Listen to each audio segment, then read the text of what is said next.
an lamɛnbaaw aw bɛɛ lajɛlen aw ni sɔgɔma bi ye araba ye mai kalo tile 22 san 2024 minnu bɛ Mali kɔnɔ ani minnu bɛ Mali kɔ kan k'a fɔ aw bɛɛ lajɛlen ɲɛna sa k'aw sɔgɔlen don Jani.ML.FM na anw bɛ laseli kɛ ka bɔ Falajɛ Carrefour la sɔgɔmada in na an ka kibaruyaw fanba bɛna tali kɛ min na wolomasiri tabaw ka wuli ka jɔ ale bɛ senna hali bi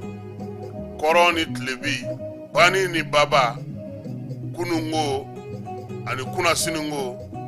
Masina mara la ni jugawale ni bamacawale kɛba maa 30 u y'olu bɔnɛ u ni na olu bila ka taa u dayɔrɔ labanw na k'a sɔrɔ u yɛrɛ sago tɛ dɔgɔkun 3 o de taara ko yaasa Bamako sira min bɛ bɔ Tour d'Afrique la ka taa Segu sira la n'u b'a fɔ ma nanzarakan na ko viaduc ko ale ka se ka furan ka jɛ Bamako délégation spéciale n'o ye mairie-ba kɔnɔna ye olu b'o ko wuli ka jɔ kɛ ni voirie maaw ye n'o ye colonel Seguba Tarawele n'a ka maaw ye o baaraw bɛ sen na hijita ko a waatiw sera dɛ fala ye n t'a dɔn n'a sɔrɔ i kɛmɛ ka taa biye tigɛ ko vol fɔlɔw kɔni bɛ bɔ yan nin kalo in tile 22 o tɛ biye sa wa ko mun ye maa fɔlɔw ye ko olu bɛ taa hiji la bi ka gwaw ka balo di olu ma gwa 1000 ani kɔ o kɛra Masinakaw fɛ yen sangaw olu bɛ k'u ka sɛnɛkɛlaw dɔn k'olu dati dɔn k'olu sigi sen kelen kan i n'a fɔ lajɛ min kɛra Bamako yan n'a yirala ka fɔ ko sɛnɛkɛlaw ko olu ka se ka hakɛ kan se ka dɔn o baaraw bɛ ka kɛ sangaw fɛ yen maa 20 bilalen no o la nɛgɛsoboli n'o ye Mali yɛrɛ tɔgɔla nɛgɛsoboliba ye a bɛ fɔ ma ko Tour cycliste du Mali o ta ko 10 a daminɛna nka gɛlɛyaw b'a la dɛ u ye maaw bila k'u ka kurusi fɛ musaka tɛ yen lakana ko fana o fana gɛlɛyalen don a ko la sisan kurusi kun fɔlɔ fana na Burkina ye jɔyɔrɔ fɔlɔ sɔrɔ bi kɔni k'u bɛ bɔ Buguni k'u kunda ɲɛna kan min fana b'o la kibanaw dan tulo kan nka kunu u selen Buguni gouverneur n'o ye wele Usman wele ale ye min sɔrɔ k'o fɔ kibana o da an tulo kan sɔgɔmada in na nin y'an ka kumaw la kumabaw ye an bɛna mun walawala Falaye Keita ale ka wulikajɔ kɔnɔna na ka se ka fili bɔlɔlɔ sanfɛ a y'aw sɔgɔ an ka page n'an ka chaîne YouTube la yaasa kunnafoni sanumaw a bɛ se ka olu sɔrɔ cogo min k'aw to diɲɛ fantan ani 4 bɛɛ lajɛlen na.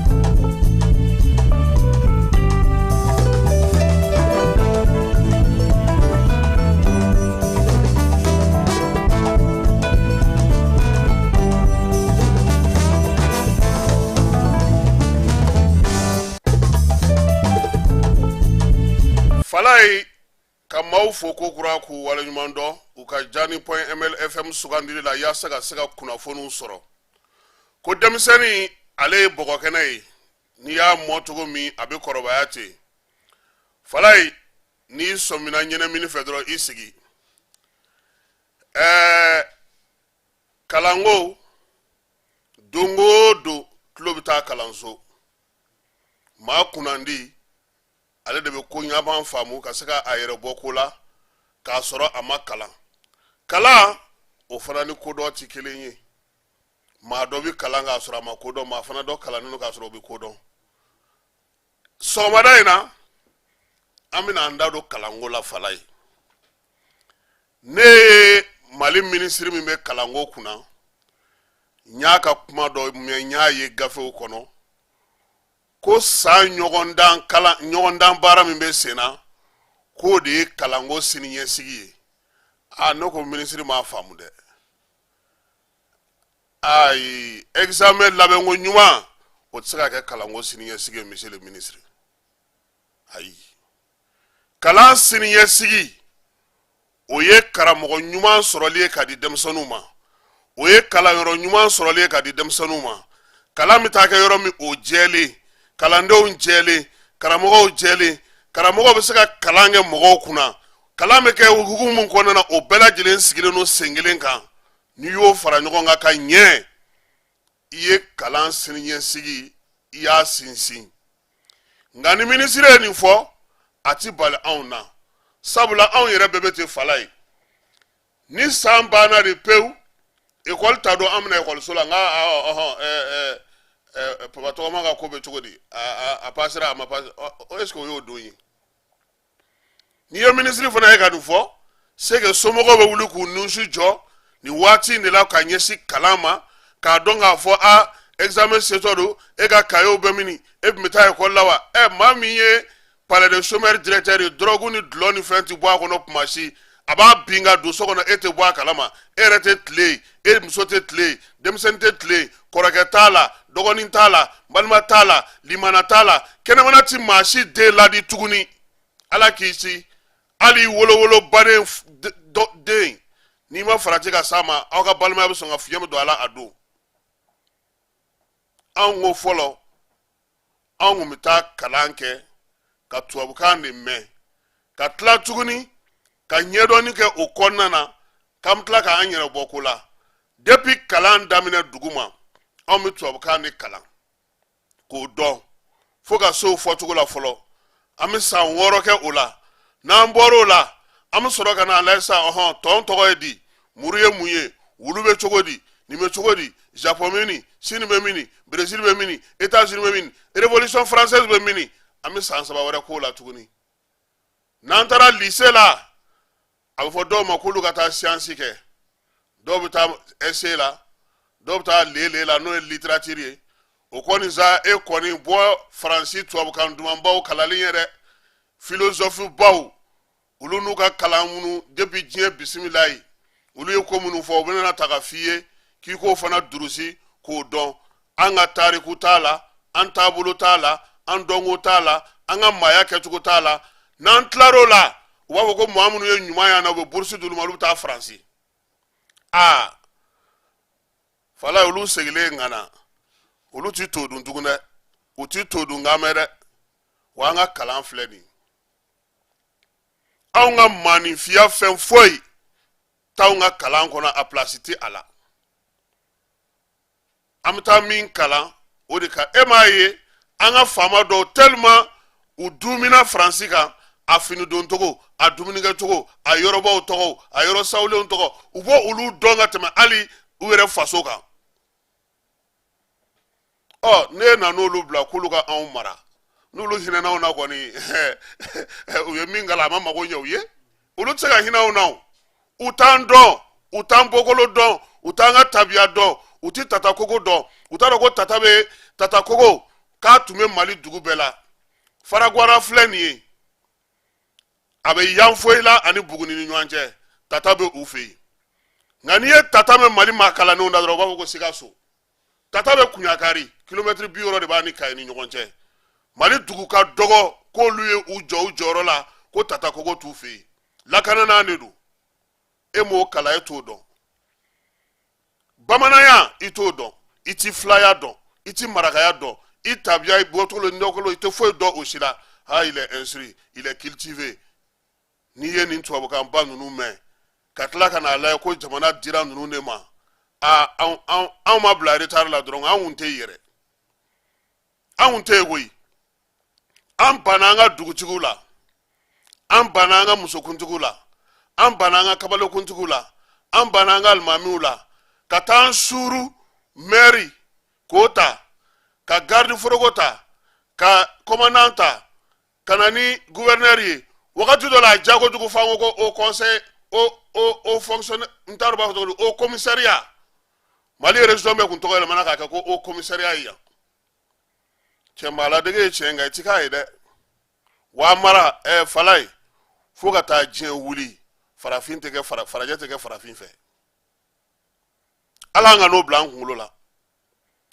nambe je anga nafa uka nafa amsoka onyini namba fe ka kanyere ye se to de kata demsen fitini ta kaka foko kele o koni depuis du kona bo don o la ngo ministry ma an yere dembaw an demfaw anga école yere chena depuis 90 nye mouvement démocratique mo si ça clé fly na oni sogel karle no nyoko na otnega sra o ka politique ko e o foti cinéma nga munu ye jamana mara 100 ans 100 nye fembe me uda uka waso la anuka barala fo anye école so jo fo anye kalan so jo fo an ye siniɲɛsigi kɛ an ye baara ɲini ka di denmisɛnninw ma a b'aw waso tiɲɛ don aw ye jamana mara bi démocratie taabolo o de nana ni nin nka fala ye ne ka fantan kuma don dɛ fɛn fila kɔni b'an fɛ yan bi u tɛ taa ni ɲɔgɔn ye jamana ka tilen ka wuli k'a jɔ ani démocratie u tɛ se ka taa ɲɔgɔn fɛ fo ka diɲɛ wuli n'i kɔni ko k'i bɛ fɛ ka jamana redresser k'a bila sira kan a k'a yɛrɛ sɔrɔ i bɛ démocratie to yen dɛ n'i ye démocratie ta an k'a ta k'a jate démocratie anw ka jamana kɔnɔ yan mɔgɔ minnu bɛ ka balo a la bi n'u dalen n'u ka so kɔnɔ ani e min bɛ ka baara kɛ su ni tile jɔnni bɛ ka wari sɔrɔ olu de dalen bɛ ka wari sɔrɔ n tulo b'a premier ministre kɔrɔw caman na mankan na u k'a fɔ dɔrɔn jamana tun bɛ nin wari in de ma ne jɛra a kɔ komi n tɛ baara la sisan n bɛ se n yɛrɛ kɔrɔ dɔ bɛ n kun n jɛra a kɔ fala y'a kelen o kelen n'i y'a jate k'a musaka bɛ jate san kɔnɔ miliyɔn 20 ɲɔgɔnna o bɛ d'u ma fanga fɛ k'a sɔrɔ o tɛ baara la e b'o sɔrɔ wa san bɛɛ e b'o sɔrɔ wa donc an ka kalan don ba la minisiri min bɛ kalanko kunna an kɔni b'a fɔ a ye ni nin y'a taabolo ye a ka bɔ o kan dɛ examen labɛnko ɲuman tɛ hali minisiri dɔ min tɛmɛna n delila k'a fɔ a ɲɛna n'o ye dedew ye aw bɛ waso ni examen labɛnko ɲuman ye o ye tiɲɛ ko kuncɛli n'aw ma tila k'o kɛ ka ɲɛ a daminɛna tuma min na dun examen ye kuncɛli de ye o jagoya don ka se ka kɛ ka ɲɛ parce que baara wɛrɛ foyi tɛ u ye min kɛ san kɔnɔ u bɛ na o de ɲɔgɔn dan ni ɲɔgɔn fɛn kɛ ni denmisɛnninw kalanna ka ɲɛ walahi u tɛ sonyɛni ni fɛn ninnu yɛrɛ kɛ dɛ mais n'i ma kalan ka ɲɛ dɛ i bɛna fɔ k'i bɛna sonyɛni la sonyɛni ɲɛɲini kabi 90 fo bi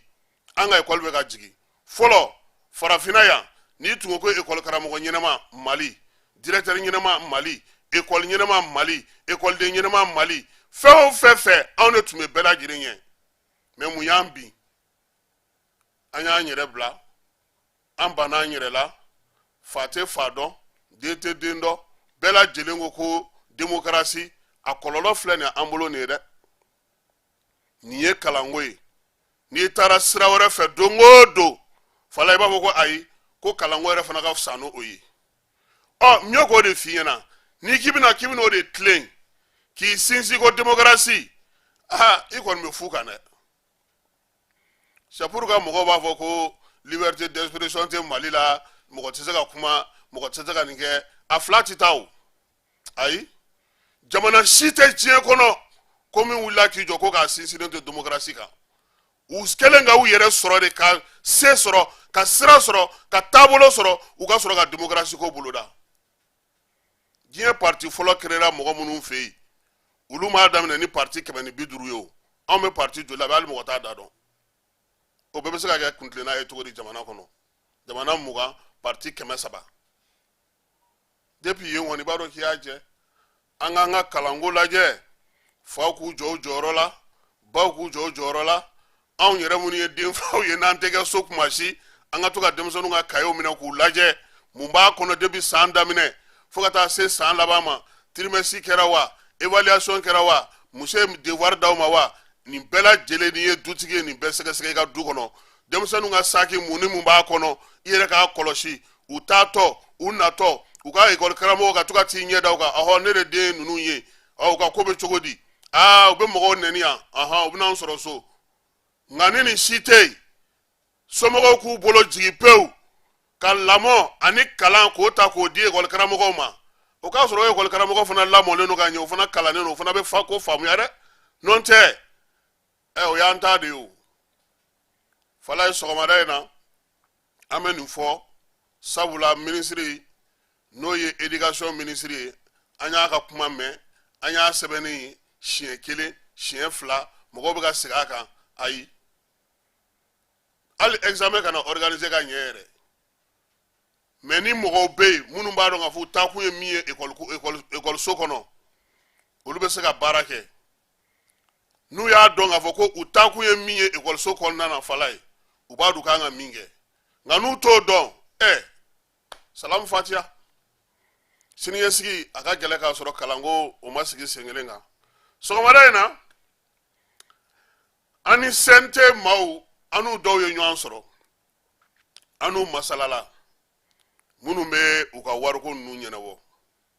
u ko san daminɛ in na olu yɛrɛ tun ye ŋaniya ta k'a yira k'a fɔ k'u bɛ dɔ bɔ u ka musaka la fala ye ja CNT ye miliyari 4 ani miliyɔn 200 ani ba kɛmɛ 5 ani 96 o de bila kɛrɛfɛ u ka wari la u ye ŋaniya min ta o kɛlen u ko k'o di énergie ani armée ma ko sabula olu ɲɛ bɛ min na musaka ba in n'o bɛ ta ka di olu ma a dɔ bɛ dɔ la u bɛ se ka dɔ bɔ a la ni maa min t'a kalama e ka taa CNT la essence min tun bɛ d'u ma téléphone carte min tun bɛ d'u ma musaka dɔw tun bɛ d'u ma fɛn dɔw tun bɛ bila u ka bolo kan nin bɛɛ lajɛlen tigɛra depuis salon ɲinan u y'a danganamaya mun na parce que conseil des ministres o jɛra ni a yamaruya ye ka ban parce que ni budget sigira tan budget ye sariya de ye c'est pour ça gouvernement ka fɔ sa ko bon ko ɲinan an y'a ŋaniya ka Mali budget kɛ 1000 milliards ou bien 10 000 milliards ye fala ye papier do koyi a wari bɛ taa ɲini de donc ŋaniya min taara k'a fɔ ko ka wari mun di CNT ma wari mugu tɛ cɛ ka na koyi san kɔnɔ ni impôt ni trésor ni wari don yɔrɔw ye baara kɛ a fɔ nin kalo in kɔnɔ nin kan ka ta ka di CNT ma a bɛ bɔ o de la u ko k'olu jɛra n'a ye o ka tigɛ olu kun sefa wari miliyari 4 k'a di armée ani énergie ma ayiwa gouvernement an ɲɛsinnen don aw fana ma sisan dɛ aw bɛna joli tigɛ aha Mali baarakɛlaw aw bɛna joli tigɛ aw fana bɛna na joli tigɛ ka di anw yɛrɛ anw fasodenw anw fana bɛna na joli di ŋaniya la ka armée ni énergie dɛmɛ parce que ko in ye nin de ye fala ye a ma fɔ ko Kami b'a ɲɛmɔgɔ tɔn filɛ wa énergie bɛ dabolo min kan bi a dogolen tɛ maa si la anw yɛrɛ tun bolo ko énergie u ye ŋaniya minnu ta u ye fɛn minnu ɲɛfɔ anw ye fala ye anw bolo ko kurantigɛ ko dɔ de bɛna na bɔ a la nka an ɲɛ b'a la dɔ de bɛ ka fara a kan heure 6 min tun layidu taara mɔgɔw ye dɔw yɛrɛ tɛ k'a y'u ɲɛna yɛrɛ kuma tɛ ko heure 6 k'a sɔrɔ dɔw n'a bɛ tile fulu bɛ ɲinɛ k'a fɔ ko kurantigɛ yɛrɛ bɛ yen énergie kan ka bɔ ka ninnu ɲɛfɔli kɛ mɔgɔw ye o ye fɔlɔ ye filanan ye min ye kin kelen kɔnɔna na kuran bɛ maaw ka du sogin an k'a di Kulubalilakaw ma an k'a tigɛ Tarawelelakaw la an k'a di Jaralakaw ma an k'a tigɛ Silalakaw la an k'a di Ginolakaw ma an k'a tigɛ ninnu na fala aw bɛɛ bɛ carré kelen aw bɛɛ bɛ ligne kelen nka kuran de bɛna dɛ k'e ta k'a d'e ma ka ne to énergie kan n'o fana ɲɛfɔ an ye o ye min ye an ɲɛ bɛ min fana na peut-être ne kɔni m'aw sɛgɛsɛgɛ n yɛrɛ ɲɛ dara mun kan n y'olu fɔ mɔgɔ bɛ k'a fɔ fana ko énergie mɔgɔ bɛ kin o kin na ko kurantigɛ ka suma ye ni tiɲɛ don u ka fura ɲini o fana na parce que yɔrɔ dɔw bɛ yen an yɛrɛ danna minnu na o ye kuran tigɛli dɔ la k'a di dɔ ma ani dɔ bɔlen heure la nka nin kuma in fana bɛ dugu kɔnɔ bi ko énergie mɔgɔw yɛrɛ u ka mɔgɔbaw ja patron ba yɛrɛ bɛɛ lajɛlen ko groupe b'a bɛɛ ka so olu bɛ kuran tigɛ dɔ wa kuran mana tigɛ Kuluba Asimi b'a fɔ ko k'a to yen ale b'a ta to dibi la ye minnu yɛrɛ bɛ baara kɛ ale bolo olu bɛ groupe ni fɛnw na fala ye ala ka hakili ɲuman k'an ma chef d'état-major de l'armée n'o ye Baru kɛlɛtigi ye a y'a yira k'a fɔ ko wolomasiri tabaw k'u ye wulikajɔ belebeleba kɛ Masinakaw olu fɛ yen ntɛnɛn don nin kalo in tile 20 nɛgɛ kanɲɛ 5 waati min ye Katiba di Masina ye ale kɔni ye Sɔrasiw ka wulikajɔ dɔ kɔni gosi ba fila ale ni ɲɔgɔn cɛ escorte tun bɛ ka sugulamaw olu de lakana yaasa u bɛ se ka t'u ka sugu kɛ cogo min a wulikajɔ ma bɔ foyi fɛ fala ye armée ye maa ninnu kɔni u n'u bolominɛnw bɛɛ lajɛlen ba dɛbɛ dasi maa 30 terrorisiw la u y'olu de fa k'u ka minɛnw minɛ o la moto 13 dɔw tun bɛ yen 12 tun dulonnen don olu la PKM o tun bɛ a la PM o 11 LRLC 2 taliki walikiw ale ni minɛn wɛrɛw ka taa se u ka taji bondonw bɛɛ lajɛlen ma armée ɲɛmaa y'a yira k'a fɔ ko wulikajɔ in senfɛ ko an ka finitigi 3 ko o ni tora a la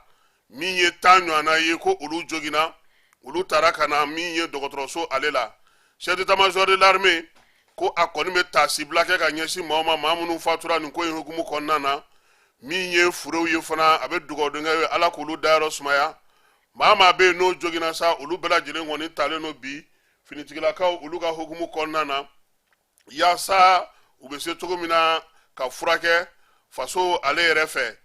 armée ni o ye wulumasiri tabaw ye u y'a yira k'a fɔ fana ko u b'a ɲini jamanadenw bɛɛ lajɛlen fɛ maaw k'u hakilinaw kɛ kelen ye ko sabula waleya in sen fɛ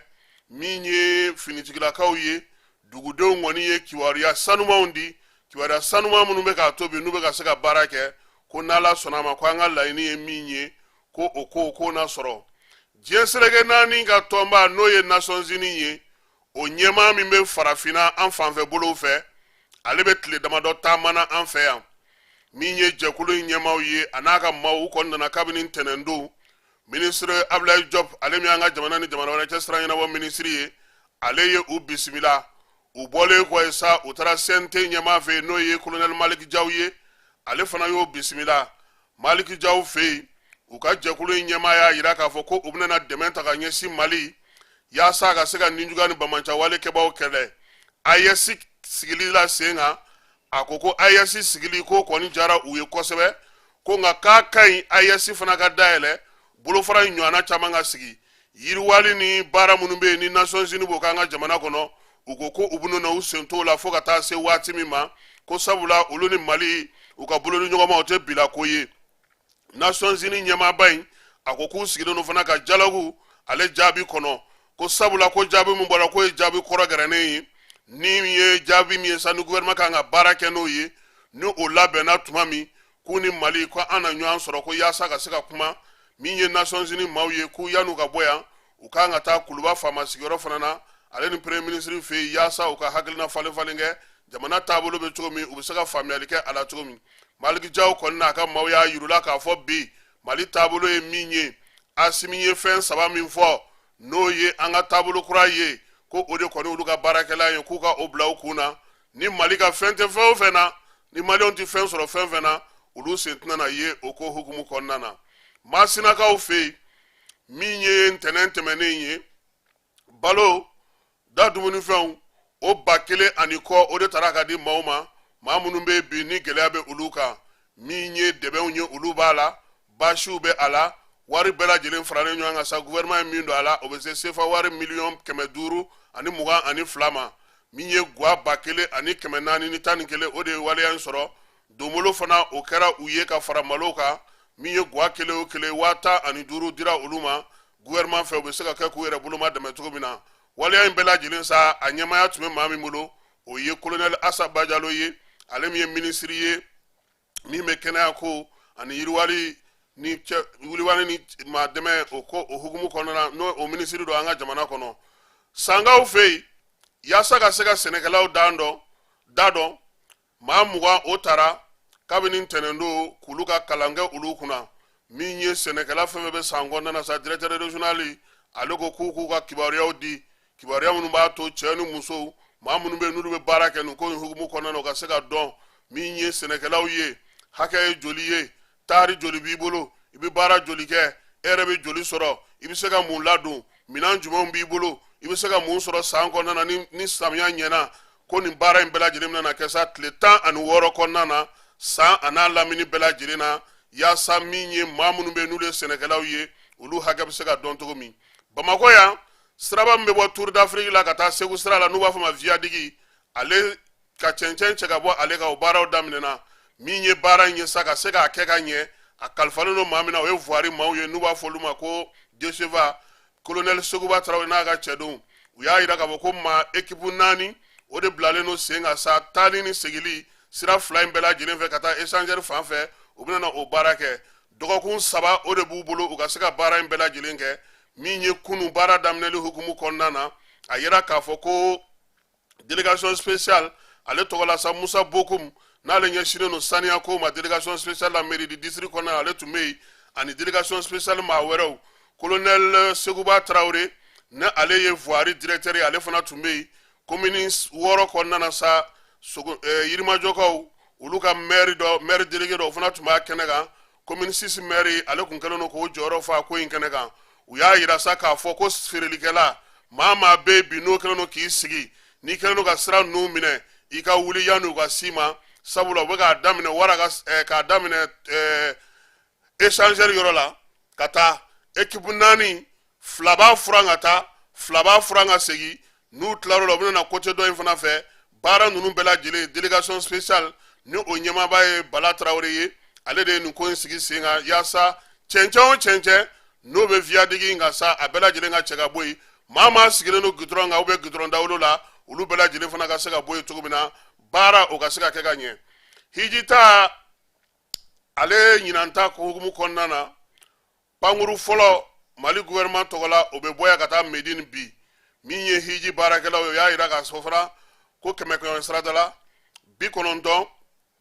min ye hakɛ min dira Mali ma 90 kɔni o sera ka di sabula Arabi Saoudite kaw olu kun ka laɲini ye min ye o ye Mali kota minnu bɛ d'a ma tɔ kana to a ko la min ye hiji taalaw yɛrɛ ye kalanw kɛra u kunna maison de haji kɔnɔna na Amadu Arbongana Mayiga ale ye o ko in ɲɛmaa dɔ ye a ko ko ɲinanta kɔni min ye kɛnyɛrɛye tigilamaw ye k'olu labɛnnen don ka ban wa olu ka vol fɔlɔ kɔni o ye mercredi sufɛla ye a y'a yira fana k'a fɔ ko yɔrɔ minnu labɛnnen don ka se ka u bɛɛ lajɛlen bisimila n'o ye hijidenw ye ko o yɔrɔw fana dan tigɛlen don maaw bɛ Medine ka ban minnu labɛnnen don k'u kɔnɔ yaasa baara in bɛ se ka kɛ ka ɲɛ cogo min na ko nin baara bɛɛ lajɛlen kɔni bɛ ka kɛ maison de haji ale ka ko hukumu kɔnɔna na so minnu bɛ yen visaw ani n'i ye tɔgɔsɛbɛnw jateminɛ 100 saradala sa maa 90 kɔni ko olu sera ka u tɔgɔw sɛbɛn ka ban k'o ye nisɔndiyaba ko ye nin ko in na sabula o b'a to min ye silamɛya jɔsen 5nan in ye maaw ka se ka a baara kɛ baara labɛnni ani ka maaw dege ka kalanw bɛɛ lajɛlen k'u kunna maison de haji ale ye o baaraw kɛ kuranɛkala b'a la koyi alaye n'anw dara dɔ t'o kalan nɔ na ye anw ma walan anw ye Segu école régionale de kɛ sɛnɛ anw bɛ sɛnɛ de kɛ n'i kɔni ko ko n ka pomme de terre yɛlɛma n bɛ se o la n'i ye kaba jan n bɛ se k'o dan tiga kalo sabanin n bɛ se k'o kɛ n bɛ se ka zɛrɛ kɛ n bɛ je kɛ n bɛ ɲɔ kɛ n bɛ malo kɛ wa kɔɔri o ti Segu fɛ ye école régionale la o kun tɛ yen o y'aw ka yɔrɔ ye o kun tɛ Segu école régionale la ko dugawu o kɛcogo ɲuman u bɛ deli nin bɛɛ la fini don cogo u kan k'u yɛrɛ kɛ cogo min na n'u sera magankaw fɛ yen min ye kow ɲɛfɔ cogow ye ko nin bɛɛ lajɛlen o ladege baaraw bɛ kɛ ja alikabanjini bɛ an yɛrɛ fɛ yan o maison de haji la alikabanjini bɛ yen u b'o fana tawafu kɛ o la ye k'o ladegew kɛ n'i sera hiji kɛnɛ kan i kana se ka fili ko wa fana ko min ye suran minnu ye n'olu kan ka kalan ye n'i sera hiji la k'u b'u degu suranw bɛɛ lajɛlen kalanni na ɲina hiji ta 4,000,000 n'a kunkanfɛn don o ye gouvernement ta ye o 4,000,000 ani 60,000 e ko o tɛ privé ta ye sabula danfara bɛ u ni ɲɔgɔn cɛ Bafula bɛ k'aw fɛ yen dugu min bɛ n'u b'a fɔ ma ko landikaw kɔni olu nisɔndiyalenba don nin kalo in tile 20 olu ye ɲɛnajɛba kɛ fala ye sabula min ye ekɔliso kura ye o dilanna ka di u ma ekɔliso in ale ni ambulance o fana dira u ma u ka duguden dɔ fɛ min ko ale tɛ fɛ a tɔgɔ ka fɔ a bɛ alimanikaw fɛ yen k'a kɔni nana ni minɛn ninnu ye min ye landi yɛrɛ ye bi nisɔndiyaba de b'u bolo yɔrɔw caman labɛnnen don min ye nin wari bɛɛ lajɛlen sa ale min y'a bɔ a ko ko u ko ko a wari ko a bɛnna sefa wari 60,000,000 ma min ye jɛkulu min bɛ n'u b'a fɔ ma ko World Vision ale ni fondation Orange ko olu ye dɛmɛ kɛ a ko in na a bɛ se ka sen sɔrɔ cogo min u ka balimakɛ in sa ale kɔni ye ambulance de di ka bɔ alimanikaw olu fɛ yen Faleya i bɛ yen yɔrɔ dɔn o y'aw ka dugu dɔ ye i b'olu dɔn Faleya olu ye u ka festival ta ko fɔlɔ kɛ ko ka Faleya segin Faleyakaw ma bɛn ni kelenya cɛfɔ ni kanbɛn tile 2 u y'o baara kɛ Faleya commune kɔnɔna na min ye Faleya yɛrɛ ye ale bɛ Keɲeba cercle de la Kayi région kɔnɔna na dɔɔni tɛgɛrɛ dunu ni bala ko tile 2 in kɔnɔna na kɔni ko ma kɛ maasi negela ye Fayela don 2nan na sa ko u ye donbolo kɛ maaw ye n'o ye da dumuni fɛnw ye k'olu di maaw ma maa minnu bɛ ni se tɛ olu ye forage kelen o jɔra u ye conférence belebeleba sigi sen kan fana Faleya kɔnɔna na Faleya yɛrɛ tariku ye mun ye faliya ye mun ye ka sɔrɔ ka concert belebeleba kɛ sa ko ajiwan ale kɔni ko ale maaw nisɔndiya ye kosɛbɛ o ko in ale kɛnɛ kan falaye an bɛna kun cɛ ni farikolo ɲɛnajɛ ye kuma tɛ nɛgɛsoboli min ye mali nɛgɛsoboli ye ale baaraw bɛ senna nin waati in na mali kɔnɔna na an y'a ye k'a fɔ ko min ye nɛgɛsoboli in ye ale baaraw bɛɛ lajɛlen a daminɛna kunu u y'a daminɛ bamakɔ yan place du cinquantenaire la ministre ni fédération de nɛgɛsoboli olu yɛlɛla ka ɲɔgɔn dan ministre y'a dan han bon garikɔri y'a poussé sa garikɔri y'a poussé o tɛmɛnen u ka sɔrɔ ka na baramali dalala la ka na tour yɛrɛ daminɛ baara kɛ ye kilomɛtiri 140 ka taa buguni u y'o de boli u selen burukinakaw ka Mohamed Ilbudo ale kɛra fɔlɔ ye mali yaya jalo ni ale yɛrɛ bɛɛ sigilen don k'ale kɔnɔ ale kɛra filanan ye sɔgɔmada in na u kan ka bɔ yen k'u kunda yɔrɔ wɛrɛ kan nka yan'o cɛ buguni gouverneur n'o ye wele ale y'u bisimila kunu Keba Jalo ka micro la a ye min fɔ an ka jɛ k'o lamɛn yani Keba Jalo ka labɛn an b'a fɔ mɔgɔw ɲɛna k'a fɔ ko tuuru tako filanan in bɛ kɛ bi ɲɛnakaw ko olu camanba bɔlen don min ye général ye an ka jɛ sa ka ale lamɛn. Ne ye général de brigade Ousmane Wele ne mara ɲɛmɔgɔ ye an kɔntanna bi an sewara ni nɔgɔsoboli min na étape fɔlɔ n'o o arrivé kɛra an bara yan Buguni an yɛrɛ ɲɛ b'a la n y'o de fɔ ni arrivé b'a yira k'a fɔ Mali tout nin y'a daminɛ ne kura ye a diyara n ye a y'an sewa Buguni mara bɛɛ tɔgɔ la ne yɛrɛ tɔgɔ la n bɛ ministre de la jeunesse et des sports fo n bɛ président fédération malienne de cyclisme fo n bɛ union cycliste international mɔgɔ bɛɛ lajɛlen fo u ye bonya min ka an ye pour que nin étape fɔlɔ in ani deuxième étape o bɛɛ ka se ka kɛ an ka mara kɔnɔna la yan aw yɛrɛ ɲɛ b'a la nɔgɔsoboli depuis lawale sport belebeleba de don an ka mara da la parce que nɔgɔso yɛrɛ min filɛ nin ye an ka moyen de déplacement belebeleba de don parce que n'i ye taara an ka mara kɔnɔna la sɛnɛkɛlaw ni fɛn ninnu bɛɛ bɛ u taa u ka foro ni ɲɔgɔn cɛ i b'a sɔrɔ u bɛ nɔgɔso de la donc n'a fɔra ko o nɔgɔsoboli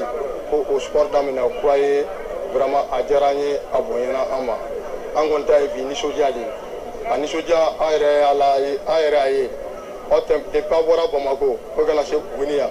donc aw tɛmɛna dugu o dugu la dugudenw bɔra maakɔrɔ b'a la denmisɛnw b'a la pour que vraiment ka nɔgɔsobola ninnu ka u jukɔrɔma tintin dɔw bɛ ji d'u ma dɔw bɛ u tɛgɛra ni fɛnw fɔ o b'a yira k'a fɔ nɔgɔsoboli vraiment en tout cas sport belebeleba don an ka mara kɔnɔna la yan donc an bɛ dugawu don kɛ ala ka a tɔ ala k'a kɛ hɛrɛ la ala ka kuncɛ hɛrɛ la Burukina bɛ min fɔ ne nana n'a kɛra fɔlɔ ye bi étape in na donc n b'a féliciter n bɛ coureur ninnu en tout cas nɔgɔsobola ninnu m'u bɛ féliciter n'i yɛrɛ y'a ye o ye nɔgɔso in boli vitesse min na vraiment tile in kɔrɔla la o ni foli ka kan donc vraiment n b'u fo u waleɲuman dɔn n bɛ ala deli ala ka a tɔ fɛnɛ sira nɔgɔya u bɛɛ lajɛlen n bɛ ala deli fɛnɛ an ka fédération malienne de cyclisme ni Sidi Bakari a ɲɛmɔgɔ ye n bɛ dugawu k'u ye vraiment ala k'u ka bureau u bɛ baara min na ala ka baara taa ɲɛ ala k'a ta fanga ala k'u sa a kɔrɔ vraiment an kɔni an nisɔndiyara bi an nisɔndiyara an bɛ dugawu kɛ u bɛna tɛmɛ yɔrɔ o yɔrɔ la vraiment a o nisɔndiya kelen ka kɛ tagali ɲɛ fo ka taa u se yɔrɔ la ala y'u ɲuman bɔ Bamako an bɛ dugawu kɛ ala ko ɲuman don fɛnɛ Bamako ala ka k'u cɛ hɛrɛ la foyi kana mɔgɔ si sɔrɔ dunan minnu fɛnɛ nana ka na an dɛmɛ a nɔgɔsoboli la n'o ye dugurama ye n ye u ye n ye nigérienw y'a la n ye burkinabɛw ye n ye ivoirien ye n ye marocain ye n ye guinéen ye ani béninois voilà donc ani mali yɛrɛ équipe saba bɛɛ donc ni ne b'a yira k'a fɔ vraiment ni ne bɛn ni min ma an ɲɔgɔn cɛ ala ko o bɛn ala ka sinsin halisa aw ni ce ani baraji merci bien. Ayiwa général kuma ɲɛna Falaye sɔgɔmada in na kɔlɔnjɛba ɲɛna de bɛ yen o kɔni ye Yaya Jalo ka kɛnɛ ye dɛ yɔrɔ sɔgɔmada in na yanni nɛgɛ kanɲɛ 18 cɛ an tulo tɛna don kibaruya duman na parce que n'ale sera ka maillot jaune sɔrɔ bi o bɛ sɔn ka fisaya an ma parce que kunun an ma se ka maillot jaune sɔrɔ nka turu in a daminɛna gɛlɛya la sabula musaka min tun kan ka di a ma sɔrɔ kunun tile bɛɛ ko wari mun dir'u bolo ma se ka da wari ka joona dɛ fédération de tilala tuguni ka wuli ka taa baɲumankɛw dɔw ɲini olu bɛ se k'u dɛmɛ cogo min gouvernement ministre tun ye wari mun fɔ u bolo ma se ka da wari ka kunun dɛ wa sécurité ko gɛlɛya fana tun b'u la nka n b'a dɔn k'a fɔ weleliw kɛra pour que lakanabaw olu fana bɛ se ka u dɛmɛ cogo min na parce que Mali tour de don hali ni maa ti bɛn n'a man di ye n'a bɛ ka faso baara kɔni kɛ a bɛ faso de lajɛ surtout Benin bi yan Maroc bi yan Sénégal bi yan Niger bi yan Côte d'Ivoire bi yan Burkina bi yan olu bɛɛ tɛ se ka na kɔni kuma tɛ an ka jamana bɛ dabolo min na bi ko lakana ko ka kɛ gɛlɛya ko ye o la nka an b'a dɔn fana min ye turu ye a kibaruya tɔw an na olu bɛɛ lajɛlen na maaw tulo kan sɔgɔmada in na k'u bɛ ka bɔ kɔlɔnjɛba k'u kunda ɲɛna kan o turu ka di dɛ bi n'i bɛ taa Côte d'Ivoire i tɛ taa Zewa tugun i bɛ tɛmɛ kɔlɔnjɛba fɛ dɔrɔn ka taa Kajana i bɛ taa Korogo on sont arrivés dɔ in sira ka jan ka taa fo Buwake ninnu o ka jan donc sisan mɔgɔw b'a sɔgɔ kɔlɔnjɛba fɛ parce que o sira in dilanna ka ɲɛ n'i sera kɔlɔnjɛba sirafara la n'i tɛmɛna Zancɛbugu kan kɔlɔnjɛba sirafara bɛ yen i b'o minɛ ka taa directement fo Kajana n'i sera Kajana kɔnɔ a bɛ komi i yɛrɛ bɛ Côte d'Ivoire ka ban donc an bɛ dugawu kɛ sa min ye turu ye ala k'a kuncɛ ɲuman d'a ma sɔgɔmada in na chef de village n'o ye dugutigi ye Seydou Ka Sangare Sori Kɛmɛso an b'ale fo an ka karamɔgɔ n'o ye Maraka Samake ye k'a fana fo Kurbe Jara ale fana y'an ka karamɔgɔ ye an b'a fana fo ka colonel Sidi Lamine Traoré bamanan ale bɛ Ezo kɔnɔna na Thierno Umar Asi Jalo Boyina Babi ale bɛ Menakakaw fɛ yen Jaba Sidibe madame Sal k'ale fo colonel Assa Badialo ministre de la santé et du développement social k'an b'a fo ka Bayiba fo mairie du district kɔnɔna na Ablaye Ɲagate Ibrahim Tungara ka taa se Gawusu Traoré ma olu ye Faransikaw fɛ yen Sori Sako ale ni Isa Konate ka taa fara Lucas Dakono kan olu bɛɛ lajɛlen bɛ États-Unis Ibrahim Sako ale ni Papisi Jalo olu bɛ yan min ye bamanan yɛrɛ fana ye an b'a fana fo n'o ye cɛjan ye k'a fana ni baara ni waati na Denbugukaw fɛ yen u wulilen don k'u jɔ ko sɔrɔdasiw u bɛ ka lamunumunu min yɛrɛ kɛ tan u bɛ ka na ni lakana ye Masina fan dɔw la k'a sɔrɔ olu kun sɔrɔdasi ma n'u kama donc ko min bɛ senna u ye gosili min kɛ Masina kɔnɔna na ko yɔrɔ caman bandiw olu bɛ ka duuru don fiɲɛ na ka taa ala k'o kɛ ɲɛta ye halisa sɛnɛ ale min daminɛnen filɛ nin ala k'a kɛ ka ɲɛ ɲina kuma tɛ ji min na sɔgɔmada in na Sikasokaw aw fana kelen tɛ nɛma na han an yɛrɛ an ye sɔgɔma sanji sɔrɔ bi Falaye k'i fo a k'an bɛn nɛgɛ kanɲɛ 18 ni ala sɔnna a ma.